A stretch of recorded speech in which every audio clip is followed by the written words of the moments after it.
What lessons would you say that you learned from this journey about love and commitment?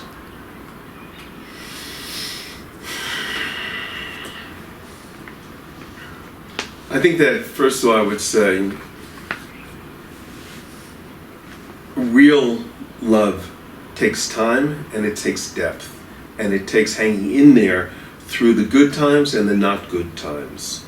I think that for me, my love for Deborah grew as time went on because we work through the challenges of a relationship, we work through raising a family, we work through so many different things. We learned one another so well.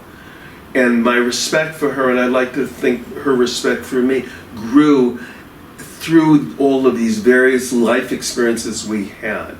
You know, I mean, go back to what I said before. It's interesting. I never would have thought of myself as somebody who would be, living in the same house so long, doing the same profession, etc. There's something I didn't realize about myself when I was young. That I was sliding along the surface of life, picking up experiences, really, intense experiences, and then moving on and letting go.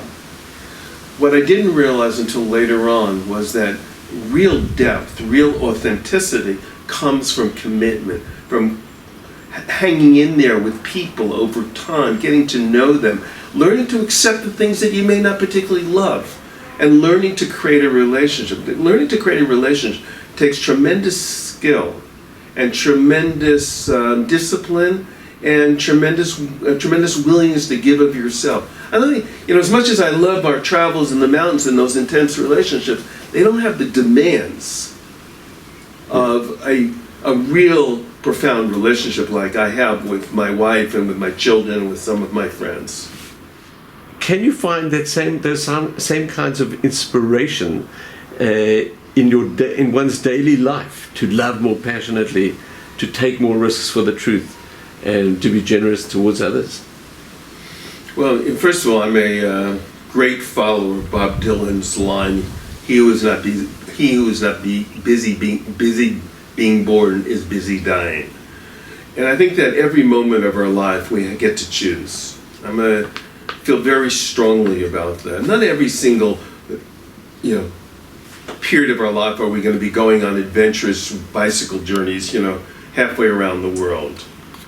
And if that's the only way to find truth and authenticity and love, then we're really all doomed, because we'd all have to be on bicycles doing that, and that would become so mundane after a while that we'd have to find some new way of being.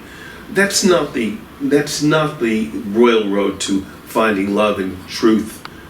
Every moment is an opportunity, and one of the reasons you referred to earlier, I write about food and I write about scenery, because one of the things the journey really taught me is every single moment we can open our eyes. Every single moment we can taste our food. I can recall right now as we're speaking the pizza I had with vodka tomato sauce in Chamonix, France, and I can recreate the orgasmic experience of eating that pizza. It's like those moments when you're fully present and you allow yourself to be present with all of your awareness, with all your senses. Those are things that make life really worth living. And I would say the same thing in a relationship.